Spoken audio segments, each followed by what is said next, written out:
আমাদের দেশের মার্কেটে সারফেসের প্রিয়ন ল্যাপটপগুলো বর্তমানে বেশ জনপ্রিয় হচ্ছে, এটা আমি অনেক আগেই বলছিলাম। তবে তার একটা মুখ্য উদাহরণ আমি দিই। দেখেন, আমার হাতে যে ল্যাপটপটা দেখতে পাচ্ছেন, এটা হলো সারফেস ল্যাপটপ 4 i7 এর মডেল, এবং মোস্ট অফ দ্য জায়গায় এই ল্যাপটপ এখন তেমন অ্যাভেলেবিলিটি আপনারা পাবেন না। আর যেখানে যা আছে মোটামুটি দেখবেন যে একটু দাম বেড়ে গেছে আগের থেকে, এবং এটার একটা কারণ চাহিদা বাড়ছে, এবং চাহিদা ডেফিনেটলি বাড়ারই কথা। আমি অনেক আগেই বলছিলাম যে একটা আদর্শ ল্যাপটপের যেসব ক্যারেক্টারিস্টিক থাকা দরকার তার প্রত্যেকটা জিনিস এই সারফেস ল্যাপটপে আছে, এবং আপনি যে কোনো মডেলই এখন ব্যবহার করতে গেলে বা ধরলে বুঝতে পারবেন। আমার হাতে যেটা দেখতে পাচ্ছেন, বললাম যে i7 এর মডেল, এটা এখন আপনারা 60,000 টাকায় কিনতে পারবেন। তবে কিছুদিন আগে এর দাম আরো একটু কম ছিল, আবার যে কোনো সময় দাম কমেও যেতে পারে। তার জন্য আমি ডেফিনেটলি সাজেস্ট করবো যে আপনারা অ্যাপেল টেক গিয়ারে কন্ট্যাক্ট করতে পারেন। তাদের কাছে এটার i7 256 GB 512 GB even 32 GB RAM দিয়ে 1 টেরাবাইটের এসএসডি এরও বিভিন্ন কনফিগারেশন পাওয়া যাচ্ছে, এবং এই ল্যাপটপ সহ অন্যান্য ব্র্যান্ডেরও নতুন পুরাতন ল্যাপটপ তাদের কাছে কিনতে পারবেন। যারা ঢাকার বাইরে আছেন অবশ্যই কুরিয়ার করে নিতে পারেন, দে আর ট্রাস্টেড। আর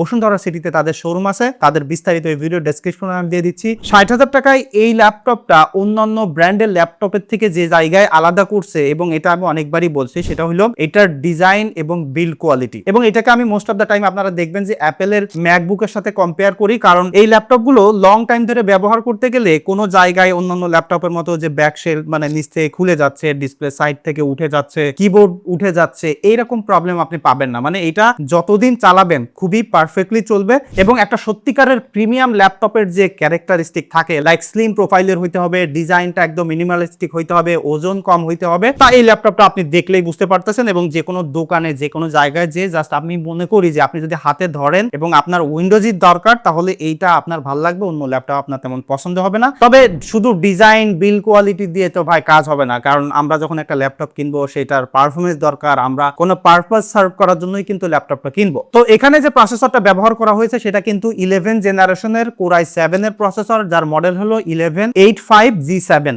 অর্থাৎ এটা জি সিরিজের একটা প্রসেসর, যে কারণে এটার স্পিড তুলনামূলকভাবে আপনি ইউ সিরিজের প্রসেসর থেকে বেটার পাচ্ছেন। সেই হিসেবে এটাকে মোটামুটি একটা পারফরমেন্স সেন্ট্রিক ল্যাপটপ আপনি বলতে পারেন। এবং এর সাথে কিন্তু 16 GB র্যাম রয়েছে, 256 GB এসএসডি রয়েছে। সো এখানে আপনারা কিন্তু র্যাম আপগ্রেড করতে পারবেন না, এসএসডি আপগ্রেড করতে পারবেন। তবে সেটার একটা হ্যাসেল আছে, বিকজ একদম ছোট সাইজের M.2 সাপোর্ট করে। সো আমি বলবো যে যখন আপনারা এই ল্যাপটপ কিনবেন, র্যাম কতটুকু দরকার, এসএসডি কতটুকু দরকার, সেটা আপনারা বুঝে শুনে কিনবেন। আর এখানে কিন্তু কোনো প্রকার ডেডিকেটেড গ্রাফিক্স প্রসেসর নাই, iGPU আছে, ইন্টেল আইরিশ Xe গ্রাফিক্স। এখানে কি ধরনের আসলে কাজ আপনারা করতে পারবেন, লাইক আপনি যদি একজন গ্রাফিক্স ডিজাইনার হয়ে থাকেন, ফটোগ্রাফার হয়ে থাকেন, আপনার অনেক ফটো এডিট করতে হয় লাইটরুম দিয়ে, ফটোশপ দিয়ে, অন দা গোতে, বা আপনি একজন লাইট কন্টেন্ট ক্রিয়েটর, হয়তো বা ফুল এইচডি ভিডিও আপনার টাইমলাইন থাকে, বা 4K ভিডিও এডিটিং করেন, বা 4K ভিডিও এডিটিং এর জন্য হয়তো আপনার একটা পাওয়ারফুল মেশিন আছে। সামটাইম হয়তো আপনি বাইরে গেলে আপনার একটা ব্যাকআপ পিসি লাগে, যেটা দিয়ে মোটামুটি টাইমলাইন কেটে কুটে এডিট করবেন, ফাইনালাইজ করবেন মেইন পিসিতে, তাহলে এই ল্যাপটপটা আপনাকে ভালোভাবে সাপোর্ট দিতে পারবে। আর অন্যান্য যেসব অফিসিয়াল কাজকর্ম আছে, মাল্টিটাস্কিং করা, রিসার্চ করা,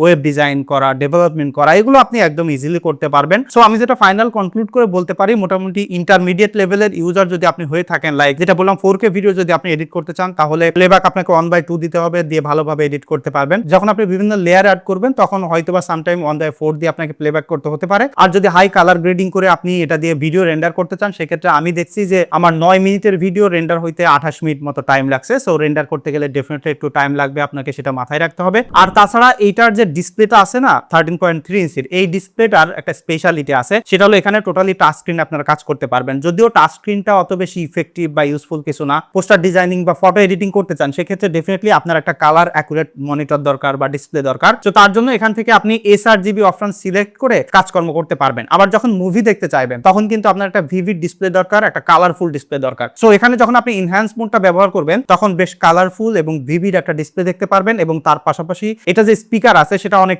লাউড এবং রিচ টোন প্রোভাইড করে, যে কারণে সাউন্ড কোয়ালিটির দিক থেকে আপনি যদি মিউজিক এনজয় করতে চান, বা ভিডিও কলে কথাবার্তা বলতে চান, বা মুভি দেখতে চান, খুবই ভালো এক্সপিরিয়েন্স পাবেন। আর এখানে কিন্তু ওয়েবক্যাম রয়েছে, যেটা দিয়ে আপনারা ভিডিও কল করতে পারবেন। আবার ফেস লকও সাপোর্ট করে, ইনস্ট্যান্ট ওয়েক আপ আছে। আর একদম যদি আপনি মাঝে মাঝে রাইখা ব্যবহার করতে চান, লাইক 2-3 ঘন্টা রেখে দিলেন, 4 ঘন্টা রেখে দিলেন, এই টাইপের যদি আপনি জাস্ট আনফোল্ড করে এভাবে রেখে দেন, খুব বেশি ব্যাটারি ড্রেন করে না। আমি 6-7 ঘন্টা রেখে দিয়ে দেখছি যে 2% ব্যাটারি ড্রেন করছে। সো যারা আসলে অন দা গোতে বিভিন্ন সময় একটু ইউজ করলেন আবার রেখে দিলেন, তারা কিন্তু এটার ফ্লেক্সিবিলিটি পেয়ে যাবেন। বিশেষ করে কোনো একটা অ্যাপস আপনি ব্যবহার করতেছেন, জাস্ট এভাবে রেখে দিলেন, আবার ওপেন করলেন, ঠিক ইনস্ট্যান্টলি সেই জায়গা থেকে আপনি ব্যবহার করতে পারবেন। তবে এই ল্যাপটপটা ব্যবহার করতে গেলে একটা জায়গায় কিন্তু আপনাকে কম্প্রোমাইজ করতে হচ্ছে, এবং যে জায়গায় আসলে সবাইকেই করতে হয়, সেটা হলো পোর্ট সিলেকশনে। কারণ এখানে একটা ইউএসবি পোর্ট আছে এবং একটা টাইপ সি পোর্ট রয়েছে। সো এই ল্যাপটপটা ব্যবহার করে যদি বিভিন্ন ধরনের পেরিফেরাল স্টোরেজ এটা সেটা একসাথে কানেক্ট করতে চান, তাহলে আমি বলবো আপনার একটা ডঙ্গল কিনে নিতে হবে। এবং ব্যাটারি কিন্তু এই ল্যাপটপ ব্যবহার করতে গেলে এসেনশিয়াল একটা জিনিস, কারণ আমরা পোর্টেবিলিটির জন্য এই ল্যাপটপ কিনি। সো এখানে আমি ব্যবহার করে 3.5 ঘন্টা থেকে 4 ঘন্টা করে স্ক্রিন অন টাইম পেয়েছি।